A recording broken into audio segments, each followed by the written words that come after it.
Let's take another telephone call. Yes, who's on the line? I think it's me, MP Galloway. Yes, welcome. Are you calling from the United States? Yes, I just want to make sure that we're still in a friendly, situation here with the debate. I just wanted to clarify the situation with Mr. Miliband, Foreign Minister. Yeah. A couple of weeks ago, you'd said that he wasn't a Zionist, and I'd just like to clarify that because you had an emailer who emailed in, I think R. Lee from Oxford, who was absolutely excellent. And I wanted to let him know the website that had some of my calls for C-SPAN. It's neoconzionistthreat.com. But I'll get to my point. First of all, if you looked at the Marxists in Russia, the Bolshevik Jews who basically had facilitated the Russian Revolution, many of those Marxist thinkers were Jewish. Now, you made a very valid point just now that not all Zionists, not all Jews are Zionists, and not all Zionists are Jews. I completely agree with that. And just like the neoconservative movement in America, it is a Jewish movement. You can read the new book out by my friend, Dr. Stephen Snagosky. It's titled The Transparent Cabal. Again, you can see more about it if you go to... I've had enough of this.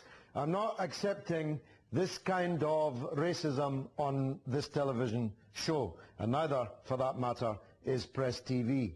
The neocons have Jews, have Christians, but above all, they have people who don't believe in the prophets. They believe in the prophets. They don't believe in the prophets, peace be upon them. They believe in the prophets and how to get a piece of them.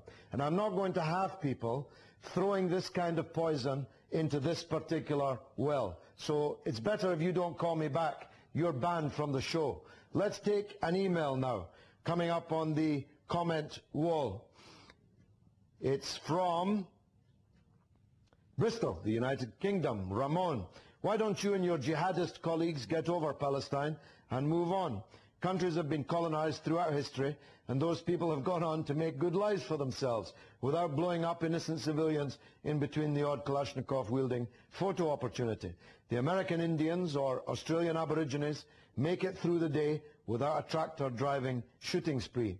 When will you realize that Israel is here to stay, whether you like it or not? Well, we're having all sorts this evening. Why don't you get over this? The Palestinian people are not going into the museum. They don't intend for their garments to be hung like the garments of the Comanche.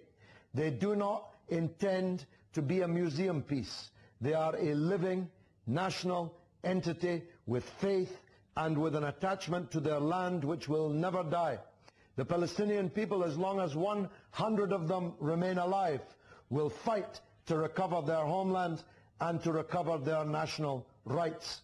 You have to get used to the fact that the Palestinians have taken up arms against their sea of troubles and will one day, inshallah, God willing, by the will of God, will, by opposing, end them. You have to understand the Palestinians are not what you insultingly call the Red Indians. Let's take a telephone call. Where's this one from? Yes, caller. George